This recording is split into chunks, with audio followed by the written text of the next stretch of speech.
E começando, pessoal. Gente, faz uns 2 meses que eu tô tentando fazer esse vídeo pra vocês. Com muitas dificuldades de adaptação com o meu equipamento de gravação. Mas eu acho que finalmente vai dar certo, né? Pessoal, bom, boa tarde, bem-vindos. Vamos fazer uma revisão então das atividades. Vi que algumas atividades foram respondidas. Eu considerei algumas coisas, outras coisas foram bem erradas, assim, em termos de resposta mesmo, tá? Mas porque eu sei como é ter a visão de agora e olhar para o passado, é diferente, né? Então a nossa maneira como a gente enxerga o passado, ela sempre vai ser um pouco carregada com aquilo que a gente sente hoje, né? Por isso que as perguntas sempre vêm do presente para o passado. E a história é a ciência que tenta buscar as verdades do passado e interpretá-las para a gente entender, né, por que nós somos assim, por que as coisas são assim agora. Tá?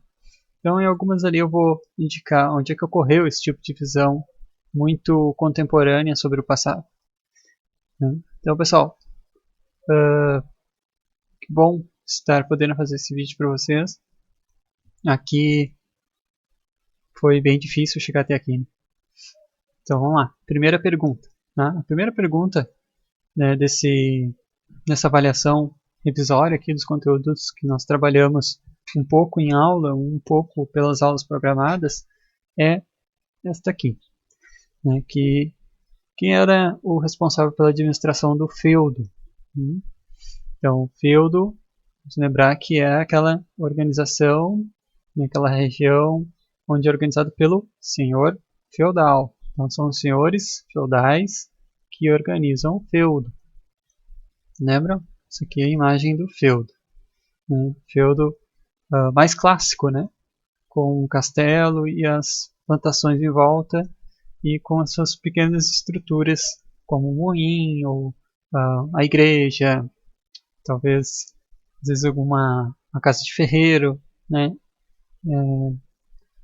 E pomar, entre outras partes que compõem o feudo, né? Mas nem sempre podia ser com castelo. Às vezes era uma torre, às vezes era uma construção fortificada, não necessariamente um castelo gigantesco. Tá?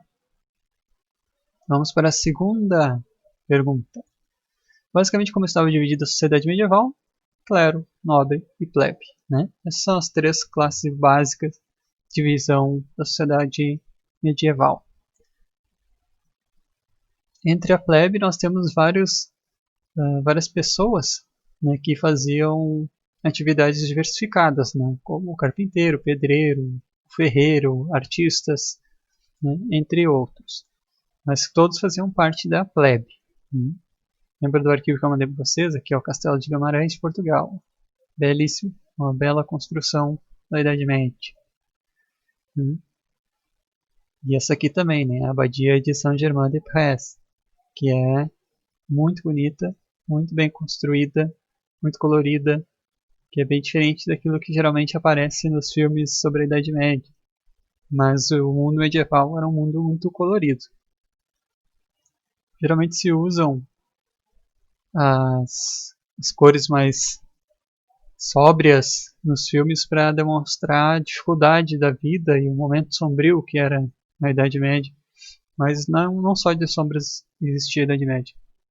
Bom, pessoal, e aqui, a respeito daquela questão, nós temos aqui, né, a nobreza, a realeza, o clero, né, o baixo clero. Então aqui, clero e nobreza unidos neste topo da sociedade. E no outro, na base maior, né, estão as pessoas comuns, a plebe. Okay? E aqui os trabalhadores, né, especializados, e aqui o povo que trabalhava no campo, que era onde se concentrava a maior parte da população. Né? E aqui nós temos né, aquelas pessoas que eram marginalizadas, excluídos. Sempre tinha também, né? Eles eram excluídos, mas, por exemplo, uma pessoa que tinha algum problema, como, sei lá, ela perdeu a perna e sobreviveu, que é um milagre nessa época. Né? Ela não consegue mais trabalhar nas outras atividades, mas ela ganha o direito de fazer a mendicância, né? De pedir dinheiro para sobreviver, e muitas vezes ela continuava trabalhando, assim como hoje as pessoas continuam trabalhando, né? Só que não havia tanta exclusão, não, quer dizer, não há tanta exclusão, né, quanto havia nesse período, porque era bem mais difícil viver assim. Vamos lá, para a próxima. Então, qual entre os três elementos que formava a divisão social medieval europeia era o meio para estabelecer o poder da nobreza, que justificava o poder do rei como escolhido de Deus, mas também detinha as regras morais da sociedade? Foi uma importante força para manter a unidade dos reinos da Europa. Resposta: clero. Não foi o clero, então é a igreja. A igreja foi o grande unificador da Europa, né? Porque a Europa, ela é um continente com muitos países, mas muitos países. Naquela época haviam muitos reinos, principados, né, e feudos, e muitos feudos não eram tão unidos assim com o rei, né? Então havia muita disputa interna na Europa. E a igreja foi um dos grandes elementos, se não o principal elemento, que manteve a Europa unida. Vamos seguindo. E aí, para o fim da Idade Média, vão surgir com força, né, a classe dos burgueses. Os burgueses, então, eram membros da plebe que eram comerciantes. Né? Então, eles comercializavam e viviam nas cidades, nos burgos, por isso, burguês. O humanismo foi um importante movimento do século XV. Qual era a sua principal característica? Colocar o ser humano, né, com o humanismo, o ser humano como centro das discussões. Então, aqui nós já estamos falando de fim da Idade Média e início do período moderno. Tá? Transição. Continuando pela transição, então, onde os movimentos do humanismo e renascimento se inspiravam? Na antiguidade e cultura grega e romana. Ok? Então eles têm esse olhar para o passado deles. Então, quem vai levar para frente o movimento do humanismo, o renascimento, no período moderno, e justamente daí que surge o termo moderno, é porque eles estão olhando para o passado como um exemplo, então como uma inspiração. Esse passado da antiguidade, não da Idade Média. Então é uma negação do período da Idade Média. E qual foi o impacto dos movimentos do humanismo e renascimento sobre a cultura da Europa? Em todas as áreas, né? Simplesmente em todas as áreas. Tá? Colocou o ser humano como um membro integrante, a interpretação das escrituras sagradas do cristianismo também, né? Inspirou novas técnicas de pintura, o maior realismo, a linguagem regional ganhou espaço. Então, antes falava em termos de produção de livros e textos, usavam basicamente a língua da igreja, que é o latim ou o grego, né? Mas com essa visão humanista, renascentista, veio à toa os dialetos locais. Aqui, ó, umas obras do Giotto.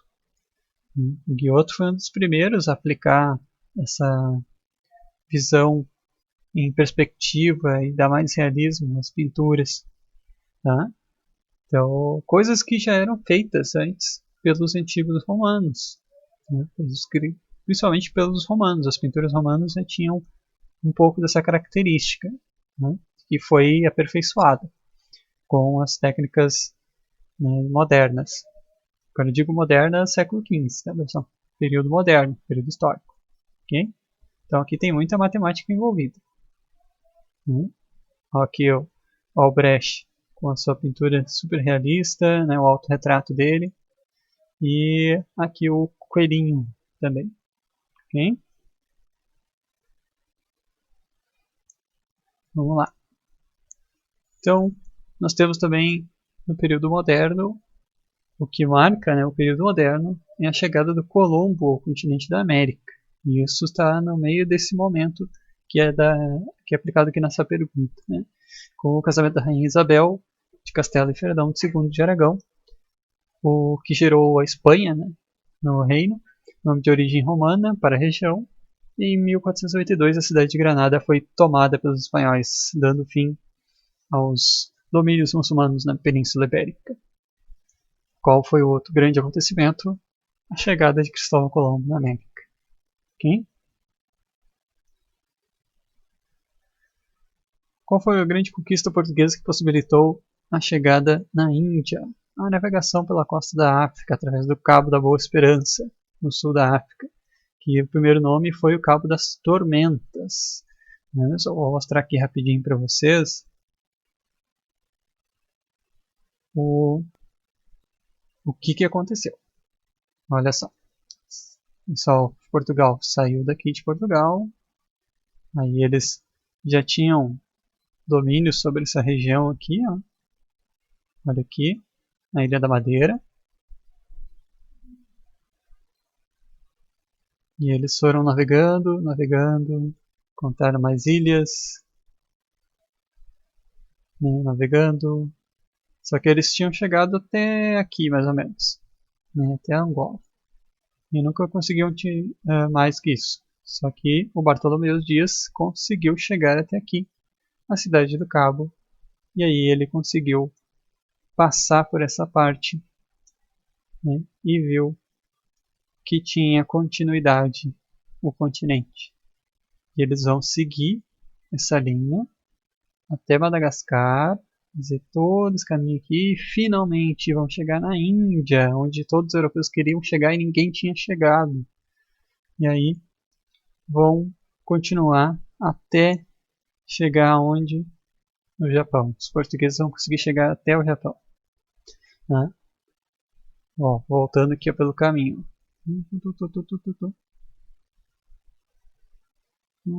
Toda a costa da África até aqui. Por quê, pessoal? Porque apenas aqui, ó, a cidade de Veneza, Gênova, entre outras cidades portuárias italianas que tinham acesso a esse caminho aqui, ó, em Istambul. Porque todo produto do Oriente vinha por aqui. Né? Aqui a rota da seda aqui pela China, passava pela Ásia Central, até chegar na Turquia, né? Às vezes por cima também, para poder chegar até a Europa.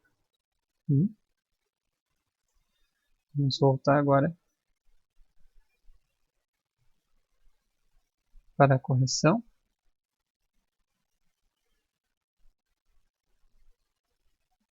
Para a última pergunta aqui. Sobre o sistema de colonização portuguesa e espanhola, podemos afirmar que as populações nativas sofreram opressão cultural e o foco era extrair o máximo de riqueza. Alguns colocaram, né, que a riqueza ia primeiro para a América, depois para a Europa, que as colônias eram estados dependentes, que proporcionaram direitos iguais aos nativos. Não, pessoal. Então, infelizmente, isso aqui e isso aqui não aconteceu. Né? A resposta correta é a opressão cultural e extração máxima do que saía das colônias. Né? E é para isso que uma colônia servia nesse período, para gerar riqueza para a sua metrópole. Ou seja, por exemplo, o Brasil gerar riqueza para Portugal. Ok? Então, infelizmente as pessoas não têm esse pensamento que alguns colegas de vocês acharam que tinha. Né? Não eram vistas assim. Demorou muitos anos, por exemplo, para a igreja assumir que os índios tinham alma.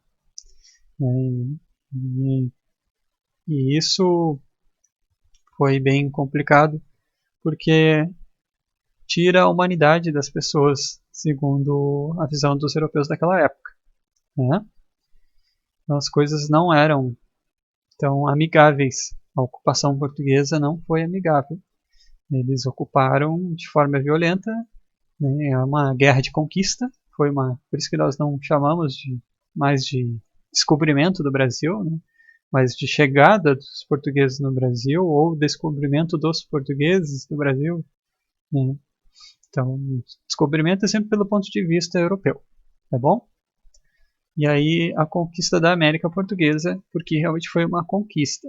Alguns povos indígenas se aliaram, sim, aos portugueses, aos espanhóis, aos franceses, aos ingleses, né? E outros foram combatidos, né? Os que resistiram foram combatidos, e muitos fugiram para o interior do Brasil, né? O que seria o Brasil hoje.